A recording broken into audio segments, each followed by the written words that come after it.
ইন্নাল্লাহা আশতারা মিনাল মুমিনিনা আনফুসাহুম ওয়া আমওয়ালাহুম বিআন্না লাহুমুল জান্নাহ। সাধারণত এতটুকু বলেই আমরা থেমে যাই, পরেরটা আর বলি না। এতটুকুর অর্থ হলো নিশ্চয়ই আল্লাহ মুমিনদের থেকে তাদের জান এবং মাল কিনে নিয়েছেন জান্নাতের বিনিময়ে। কথা শেষ, যেন আর কিছুই বাকি নাই। অথচ বাক্যই পরিপূর্ণ হয় নাই, বাক্যের একটা অংশ এখনো বাকি রয়ে গিয়েছে। যুল হাল এসেছে, ব্যাকরণের নিয়ম অনুসারে হালে তো বাকি রয়ে গিয়েছে। ইউকাতিলুনা ফি সাবিলিল্লাহ ফায়াকতুলুনা ওয়া ইউকতালুন। আরে কোন মুমিনের থেকে আল্লাহ কিনে নিয়েছেন?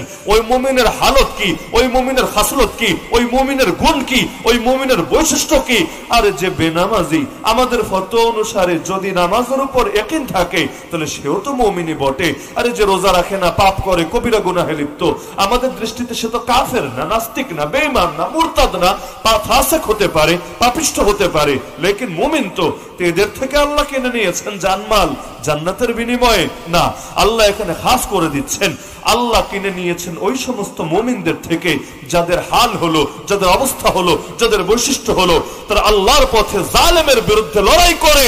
এই বাতিলের বিরুদ্ধে লড়াই করতে গিয়ে মারা লাগলে মারে, মরা লাগলে মরে। তার মানে মরতেও জানে, মারতেও জানে, একপাক্ষিক না। আবার অনেকে ডায়লগ মারে না, আমরা মরতে জানি, আমরা খেতে জানি, দিতে জানি না। আরে না, খেতে জানলে দিতে জানবেন না কিসের জন্য? আপনি কি বিশেষ কোনো ভার্সন নাকি যে খালি খাবেনই আর খাবেন? দেওয়ার কথা কি ইসলামে নাই নাকি? যেই ইসলাম তায়েফ শিখিয়েছে, একই ইসলাম বদরও তো শিখিয়েছে। তো তায়েফ থেকে যদি মাইর খাওয়ার সবক পান, তাহলে বদর থেকে মাইর দেওয়ার সবকও তো পাওয়া লাগবে। মূল বিষয় আমার নফস কি বললো এটা না, রবের পক্ষ থেকে কখন কি আদেশ আসলো এটা। রব যদি আদেশ দেন ফাসবির ফাসবির সাবরান জামিলা ইন্নাহুম ইয়ারাউনাহু বাঈদা ওয়া নারাহু করিবা, রব যদি আদেশ দেন ফাফু ওয়াসফাহু হাত্তা ইয়াতি আমরুল্লাহ, বান্দা সবর করো, বান্দা মাফ করো, বান্দা ক্ষমা করো, বান্দা অপরাধ মার্জনা করো, প্রতিশোধ নিতে যেও না, এখনই যুদ্ধ লাগিয়ে দিও না। তাহলে যত মারা মারুক না কেন, তবুও মুসলমান যুদ্ধে নামে না, কারণ তার ভেতরেও তো ক্ষোভ জাগে, তার ভেতরেও তো প্রতিশোধের স্পৃহা জাগে। কিন্তু মুসলমান আল্লাহর কথার বাইরে গিয়ে কোনো কাজ করে না। আমাদের সবকিছুর মূলেই হলো আল্লাহ এবং তার রাসূলের আদর্শ। সব জায়গায় আবেগের দাম থাকে না। ঈদের দিন কেউ যদি রোজা রাখে, কয়টা করে নেকি পাবে? নেকি তো পাবেই না, উল্টো গুনাহ হবে। যখন সূর্য ওঠে, যখন ডোবে, যখন ঠিক মাথার উপরে থাকে, এই তিন টাইমে নামাজ পড়লে এক এক রাকাতে কয় লক্ষ রাকাতে সওয়াব পাওয়া যাবে? সওয়াব না, উল্টা গুনাহ হবে। তার মানে আমার আপনার আবেগ দিয়ে ইসলাম চলবে না, ইসলাম চলবে আল্লাহ এবং তার রাসূলের ফরমান দিয়ে।